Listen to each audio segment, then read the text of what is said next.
Je voudrais aller avec vous ce matin vers la parole de Dieu et continuer notre série de messages qui prépare nos cœurs jusqu'à Pâques.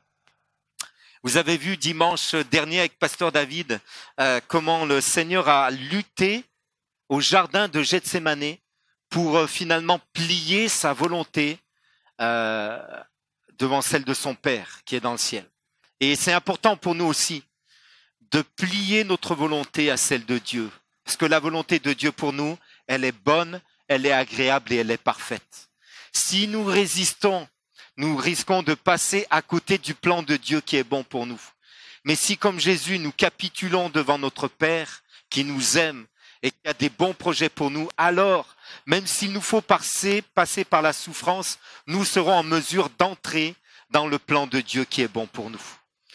Et vous savez, la vie est faite également de souffrance. On arrive à la vie. La naissance, c'est un événement douloureux. Mais c'est un événement tellement beau que les femmes recommencent. C'est tellement douloureux.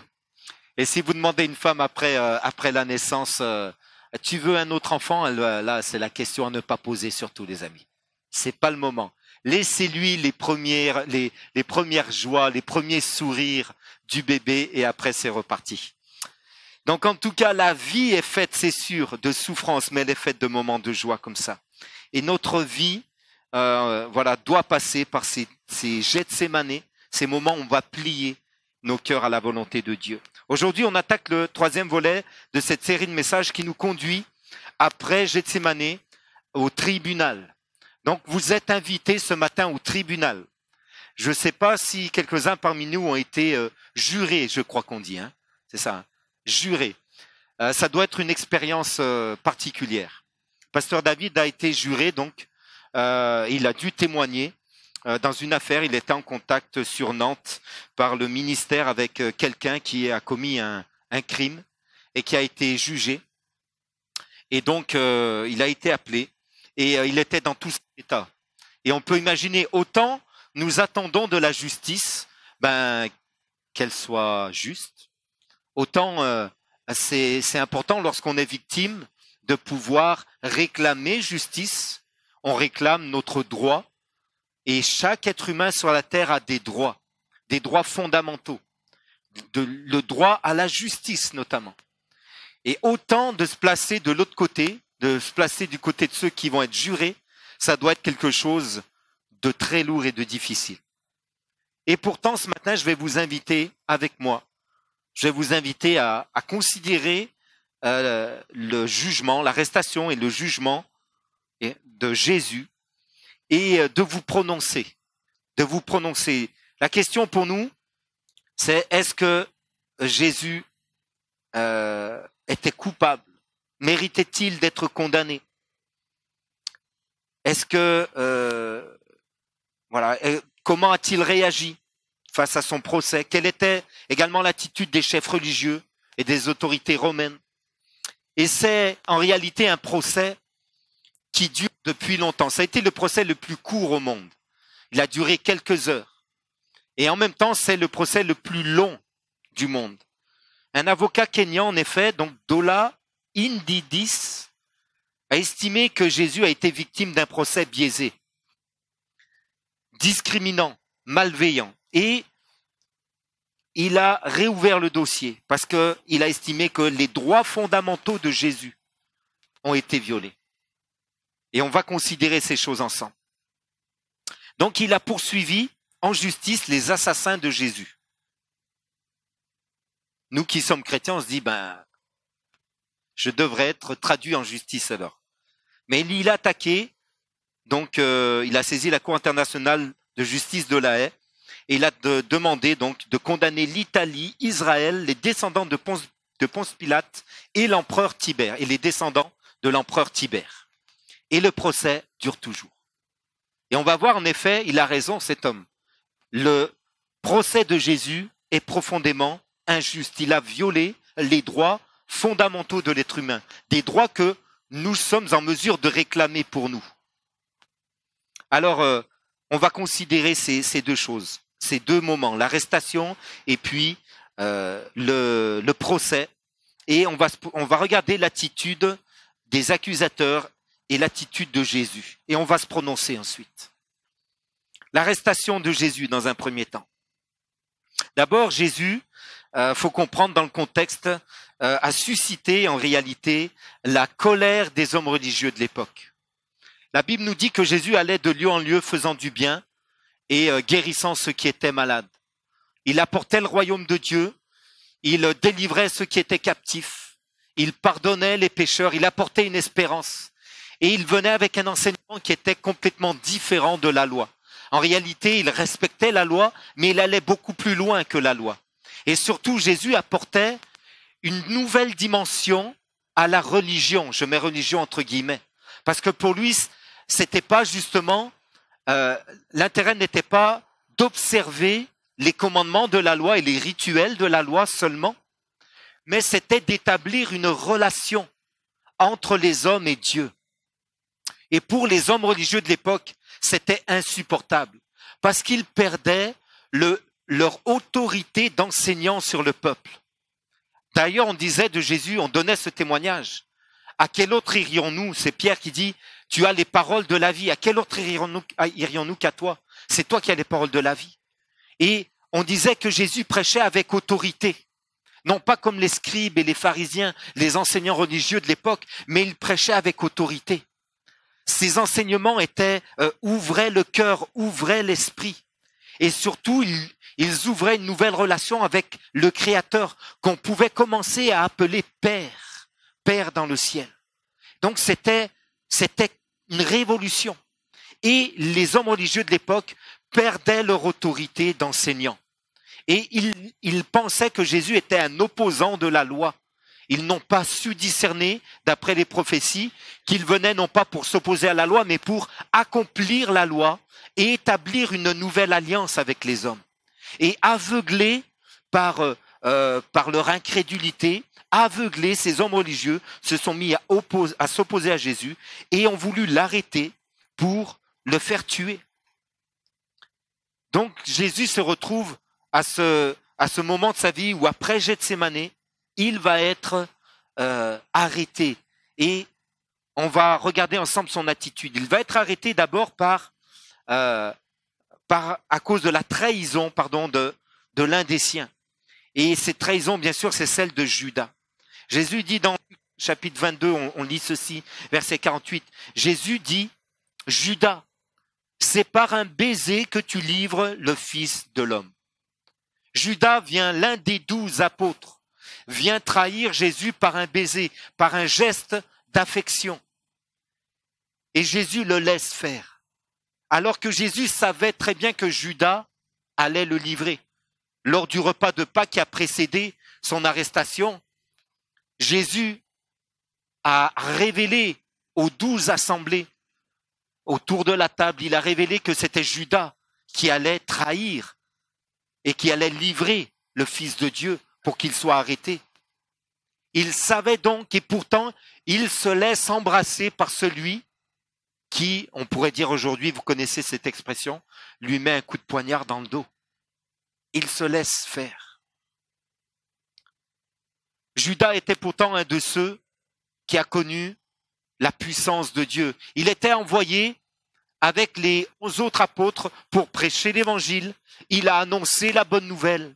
Il a vu des gens être guéris.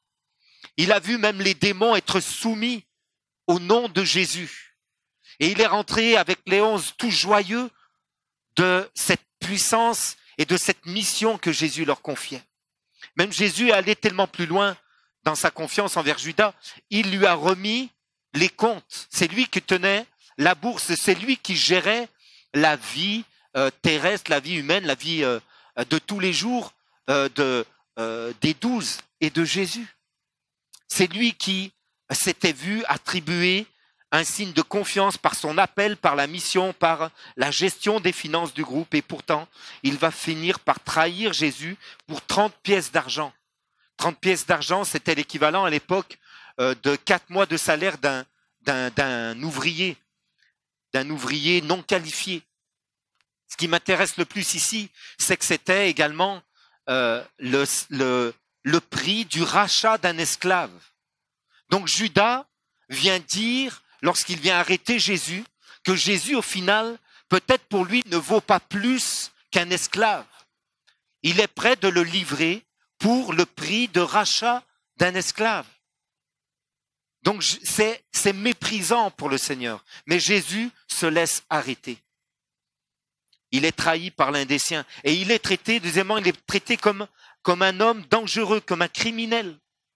Verset 52, Jésus dit ceci, vous êtes venus comme après un brigand, avec des épées et des bâtons.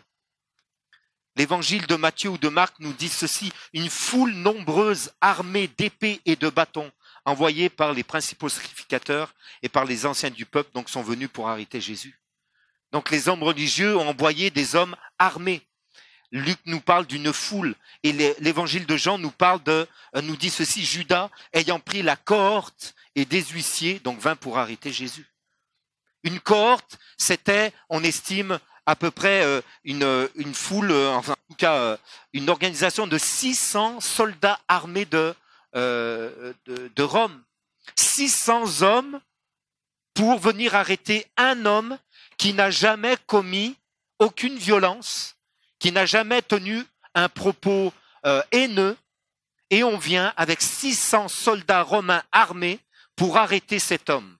Il y a quelque chose de complètement démesuré. Et c'est intéressant de s'arrêter juste un instant, vous le lirez dans le texte de Jean. Lorsque c'est la nuit, on vient arrêter Jésus, Judas le trahit, les Romains posent la question, où est Jésus? Et là Jésus répond, il dit, c'est moi. Et lorsqu'il dit c'est moi, les hommes, la cohorte recule d'un pas et tombe. Un homme, avec une parole, fait tomber une cohorte de 600 soldats de l'armée romaine. Et là, on se pose, si vous étiez soldat romain et que vous étiez dans cette cohorte, vous seriez certainement posé une question. Vous seriez dit, mais qui est cet homme?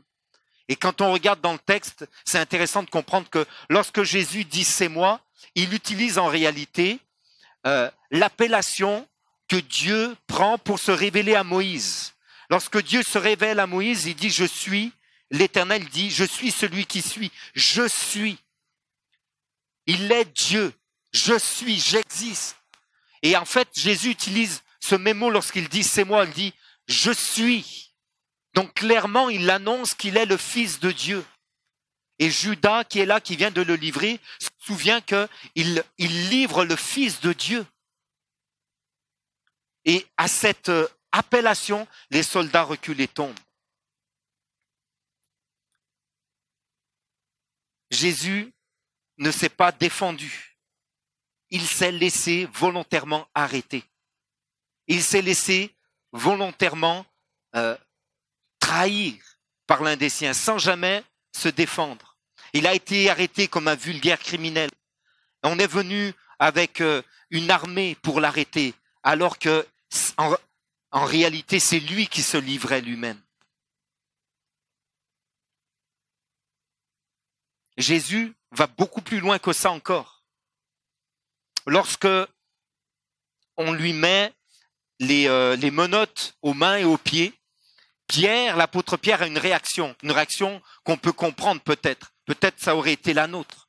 Il réagit face à cette arrestation injuste. Il voit la puissance de Dieu qui se dégage de la parole de Jésus. Et il voit que Jésus se laisse faire. Alors humainement, il n'a pas envie que celui en qui il a mis tout son espoir, celui qu'il croit être le futur roi d'Israël, comme il l'a déclaré lui-même, il se dit c'est pas possible que ça se termine comme ça. Il sort son épée et puis il va couper l'oreille du soldat Malchus, le frappant donc durement à l'oreille. Et Jésus crie à ce moment-là, laissez et arrêtez. Et il dit, on trouve ça dans l'évangile de Jean, il parle à Pierre, il lui dit, remets ton épée dans le fourreau, ne boirai-je pas la coupe que le Père m'a donnée à boire? Remets ton épée dans le fourreau. Il faut que j'aille jusqu'au bout. Il fallait que le Fils de l'homme soit livré. Il fallait que le Fils de l'homme soit jugé injustement pour des crimes qu'il n'a jamais commis. Il fallait qu'il subisse les souffrances. C'est pour cette heure qu'il est venu. Donc Jésus se laisse faire. Et Jésus répond à la haine, répond à la trahison en se laissant faire et en bénissant. Il prend l'oreille de ce soldat et il le guérit. Imaginez encore une fois, mettez-vous à la place de la cohorte. Seulement, il déclare qu'il est Dieu, je suis. Les soldats tombent, mais ensuite il prend et il fait un miracle devant tout le monde. Je pense que les soldats devaient se poser beaucoup de questions. Je pense qu'ils n'étaient pas convaincus d'amener Jésus comme ça devant un tribunal, un homme qui n'a jamais commis de crime, un homme qui a toujours apporté l'espérance et l'amour, et un homme qui bénit au moment même où on vient pour l'arrêter. C'était hors de sens, ils n'ont jamais vu ça. C'est sûr que vous et moi, c'est certain, nous n'aurions jamais accepté ça. C'est juste inconcevable. Jamais on ne se serait laissé arrêter, ni faussement accusé. On va le voir ensemble. On voit ici une première distinction sur cette réaction. On voit que les chefs religieux envoient l'armée pour arrêter, alors que la réponse de Jésus, c'est l'acceptation et c'est la guérison. Il bénit. On peut se poser une question déjà, pour nous aujourd'hui. Face à ceux qui nous veulent du mal, comment réagissons-nous? C'est sûr, j'entends déjà quelques-uns qui disent « Pasteur, on n'a pas la même mission que Jésus. » Heureusement. Est-ce que tu peux dire à ton voisin « Heureusement » dis-lui. C'est bon pour toi.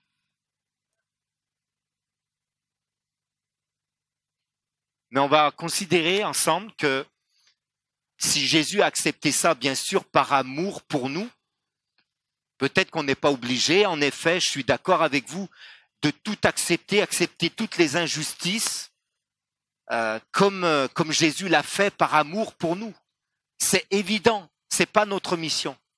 Mais Jésus a réagi avec un cœur, avec un état d'esprit, une mentalité qu'on doit retrouver aujourd'hui chez les croyants.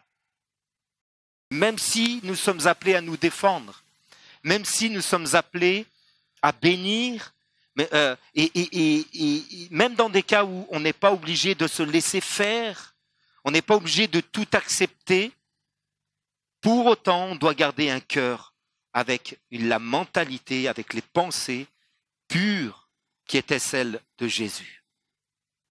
Jésus est resté digne face à l'injustice, malgré la trahison et le mépris. Et je crois que nous sommes appelés, nous aussi, même si nous devons nous défendre devant un tribunal si besoin, nous devons rester dignes, même si nous avons subi des injustices. Il faut que le Seigneur garde nos cœurs, qu'il garde nos pensées. On doit rester dignes face au mépris, face à l'injustice. Ça, c'est pour l'arrestation. On arrive maintenant au procès de Jésus. Un procès qui est illégal et expéditif. Jésus a été arrêté donc par cette cohorte romaine. Et certains, je ne sais pas par quel aveuglement et quelle folie, se sont endurcis. Peut-être simplement parce que le cœur de l'homme est tortueux et méchant par-dessus tout. C'est ce que nous dit la Bible. Le verset 63 de Luc 22 nous dit ceci. Les hommes qui tenaient Jésus se moquaient de lui et le frappaient. Ensuite, après ça, il a été conduit aux autorités juives et aux autorités romaines, où là, il a subi 3 procès devant les autorités juives et 3 devant les autorités romaines. 6 procès en moins de 24 heures. C'est pas mal pour un seul homme, n'est-ce pas? 6 procès. 6 fois, on l'a accusé et il aurait dû se défendre. Mais avant même qu'on l'amène devant un tribunal où il devra répondre, on le frappe. Accepteriez-vous ça? Est-ce qu'en France, c'est possible qu'avant qu'on vous amène devant un tribunal, on vous frappe? Déjà, c'est juste impossible qu'on vous frappe, n'est-ce pas? Si ça peut arriver dans certains pays, je ne sais pas, c'est impossible dans notre pensée, dans notre culture que ça se produise, ça. On est d'accord avec ça, hein? Vous pouvez être le pire des criminels, et si on vous frappe encore, vous pouvez porter plainte. C'est juste quelque chose qui nous semble normal. Mais là, Jésus est frappé. On se moque de lui, il est humilié. Et il subit 6 procès. On imagine combien ça peut être éprouvant psychologiquement, mentalement, de se confronter à des accusations. Ça demande une énergie extraordinaire. Et là, 6 fois, il a à faire face à ça. Mais surtout, on se rend compte que la manière dont le procès a été traité était complètement en dehors des normes, même des normes que les Juifs avaient établies eux-mêmes. La Mishnah était donc ce document qui posait les règles d'un procès religieux, donc du procès religieux juif, du Sanhédrin, le tribunal juif de l'époque. Et lorsqu'on regarde ce document, on voit que les règles qu'ils ont eux-mêmes été établies ont été violées par les hommes religieux eux-mêmes. Tout d'abord, il ne pouvait pas y avoir de procès ni d'arrestation pendant les heures de la nuit. Ça, c'était illégal, mais Jésus a été arrêté en pleine nuit. Tous les procès devaient être publics. Or, on voit que Jésus se retrouve devant Pilate et devant les chefs religieux, et il n'y a personne. La foule n'est pas là. Il est seul. Il ne pouvait pas y avoir procès la veille de sabbat. Or, il a été arrêté la veille de sabbat. Et c'est pour ça même qu'on se précipite à le juger, parce que si on arrive au sabbat, on ne pourra pas le condamner et le faire mourir. C'est impossible, il faudra attendre après. Or, on sait que nous qui connaissons un peu la parole de Dieu, il est l'agneau de Dieu qui devait mourir pour le péché des hommes et de chacun d'entre nous. Et ça devait arriver à la Pâque, avant la fête de Pâques. Et c'est pour ça que les hommes se sont précipités. Donc quelqu'un devait au moins parler au nom de l'accusé. Or Jésus n'avait personne pour le défendre. Il était seul à répondre aux accusations. Et il fallait surtout de vrais motifs pour condamner Jésus. Mais quand on voit comment il a été accusé, on se dit que c'est inconcevable. Dans Luc chapitre 22, je lis pour vous, verset 66. Au lever du jour, le collège des anciens du peuple, les chefs des prêtres et les spécialistes de la loi se rassemblèrent et firent amener Jésus devant le Sanhédrin, donc le tribunal religieux. Ils dirent, « Si tu es le Messie, dis-le-nous. » Jésus leur répondit, « Si je vous le dis, vous ne me croirez pas. Et si je vous interroge, vous ne me répondrez pas, et vous ne me relâcherez pas non plus. Désormais, le Fils de l'homme sera assis à la droite du Dieu Tout-Puissant. » Tous dirent, « Tu es donc le Fils de Dieu ?» Il leur répondit, « Vous le dites, je le suis. » Alors ils dirent, « Qu'avons-nous encore besoin de témoignages?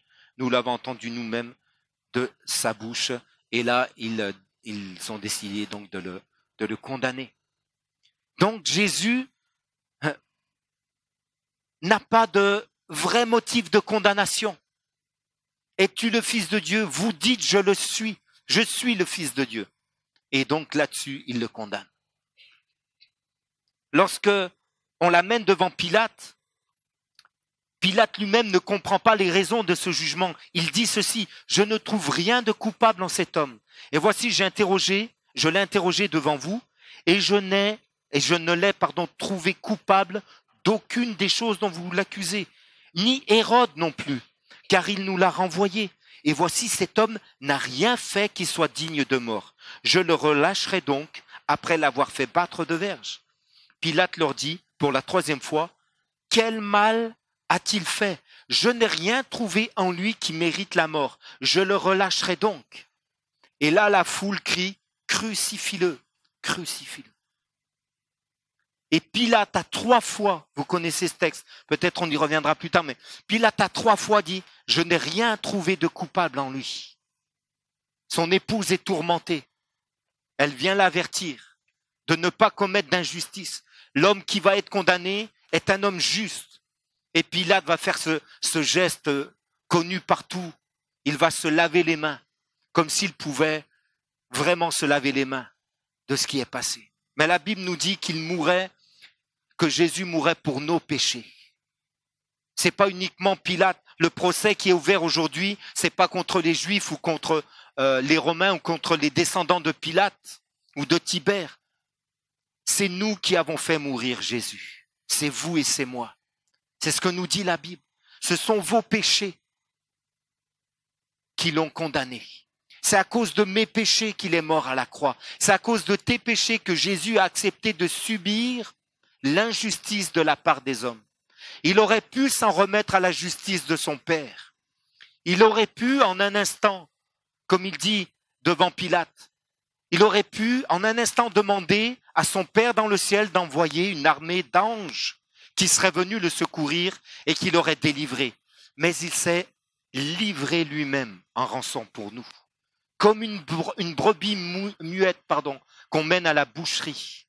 C'est ce que nous dit le prophète Ésaïe. Il a accepté l'injustice des hommes pour que la justice de Dieu soit accomplie sur la terre.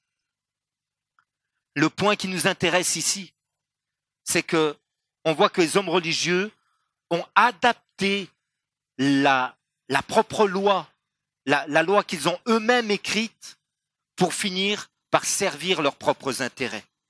L'homme adapte la loi à ses propres intérêts. C'est souvent comme ça. Balavoine disait que quelque chose comme les hommes, comme la loi doit faire les hommes, mais en réalité, quelques hommes font la loi. Ceux qui connaissent. C'est vrai ça, oui ou non?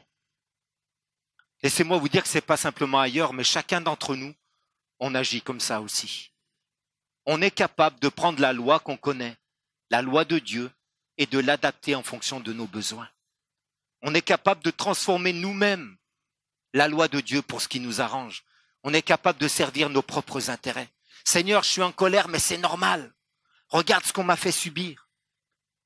Peut-être l'homme va dire, j'ai péché, j'ai trompé ma femme, mais tu vois, je suis seul depuis tant de jours, elle ne prend pas soin de moi. Seigneur, c'est normal. Quel homme normalement constitué aurait pu... et ainsi de suite. Et on va trouver des prétextes. On va se justifier soi-même. Et on est prêt à changer la loi. On est prêt à tordre le sens de la loi pour justifier son propre péché. Et toi, est-ce que tu changes les règles pour justifier ton péché? Est-ce que tu te trouves aussi des circonstances atténuantes que tu n'appliques pas à ton prochain? Tu te fais grâce à toi et tu es prêt à condamner les autres. On est très fort pour ça. On est tous très forts, vous et moi. On est capable d'utiliser la parole de Dieu pour condamner les autres, mais quand c'est pour nous, quand le miroir de la parole s'approche de nous, on ne voit pas les défauts. On dit, Seigneur, c'est pas de ma faute. C'est mes parents, c'est mon histoire, c'est mon passé, c'est mon épouse, c'est mes enfants, c'est les autres, mais c'est jamais nous. Et Jésus nous montre qu'il aurait pu, lui, utiliser ce défaut pour contre-attaquer. Il aurait pu se défendre en disant mon procès est illégal, mais il s'est livré lui-même. Il aurait pu dire aux hommes religieux, vous détournez la loi pour me condamner. C'est illégal, mais il s'est laissé condamner lui-même.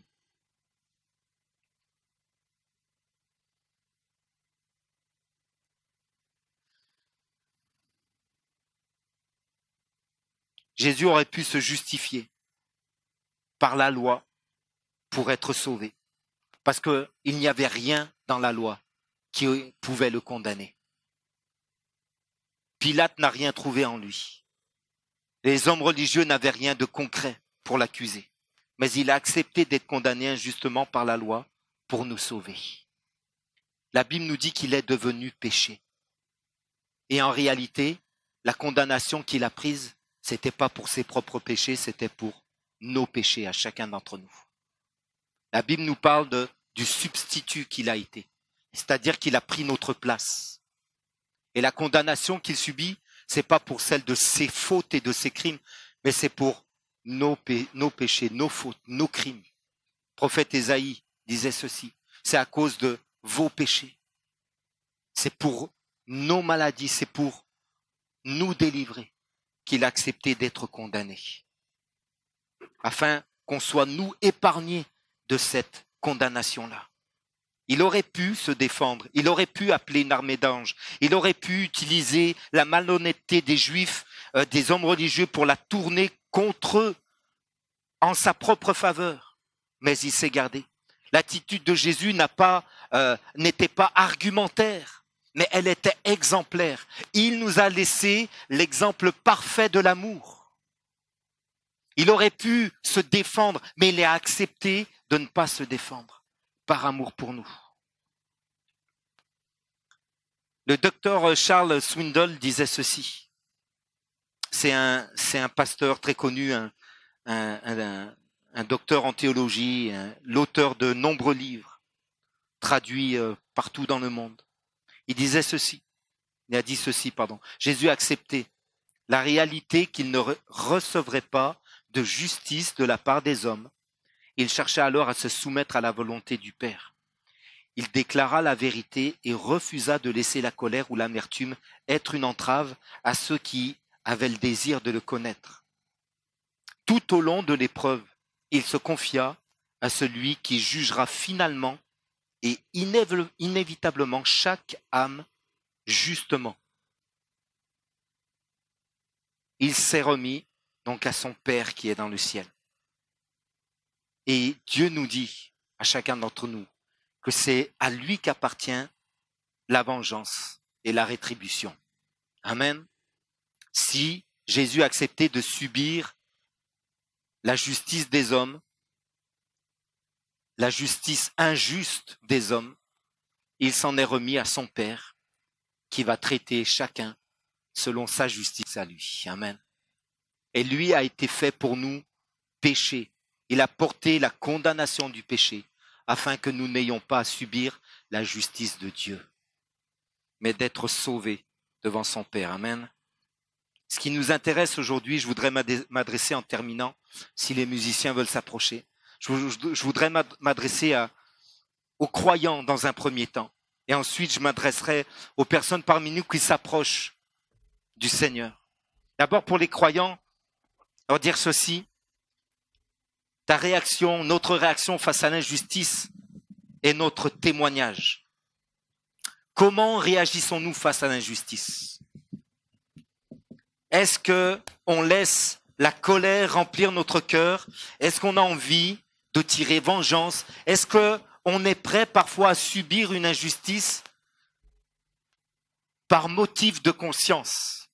Qu'est-ce que ça veut dire? C'est l'apôtre Pierre qui nous dit ceci, car c'est une grâce que de supporter des afflictions par motif de conscience envers Dieu quand on souffre injustement. Je répète, l'apôtre Pierre nous dit, c'est une grâce pour les croyants que de supporter des afflictions par motif de conscience envers Dieu quand on souffre injustement. Ça veut dire que pour des croyants, subir l'injustice, ça peut être une grâce. Là, j'ai perdu tout le monde, là. Je sais que c'est difficile. Je sais qu'on a envie que la justice soit faite sur la terre. Je sais qu'on n'a pas envie de supporter des choses insupportables. Et bien souvent, on a raison. On peut aller au tribunal. On peut se défendre. C'est bon. Nous n'avons pas tous, encore une fois, la mission de Jésus. Mais comment le faisons-nous? Quel est notre cœur?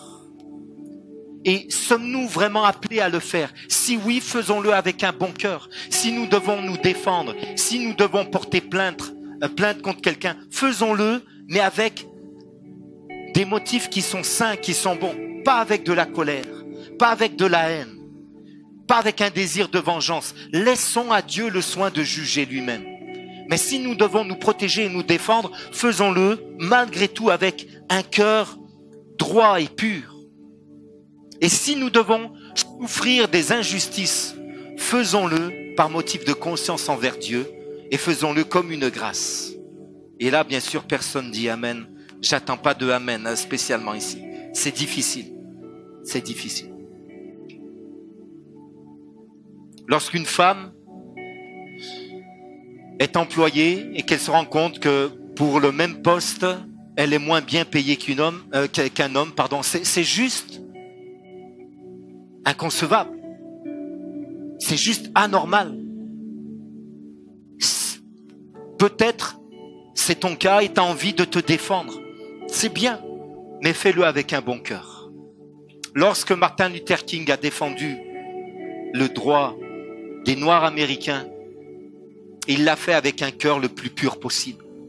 C'était juste logique et juste complètement inconcevable que, au siècle dernier encore, il y ait de la ségrégation dans le pays des libertés. Quelle folie! Donc il s'est battu. Il est allé en procès. Il a défendu. Mais il l'a fait avec un bon cœur. Certains le poussaient à la violence. Il a toujours gardé son cœur. Il l'a fait avec l'esprit de la grâce. Cherchant la réconciliation et non la condamnation et pas la vengeance de ceux qui ont fait souffrir son peuple et qui l'ont fait souffrir lui.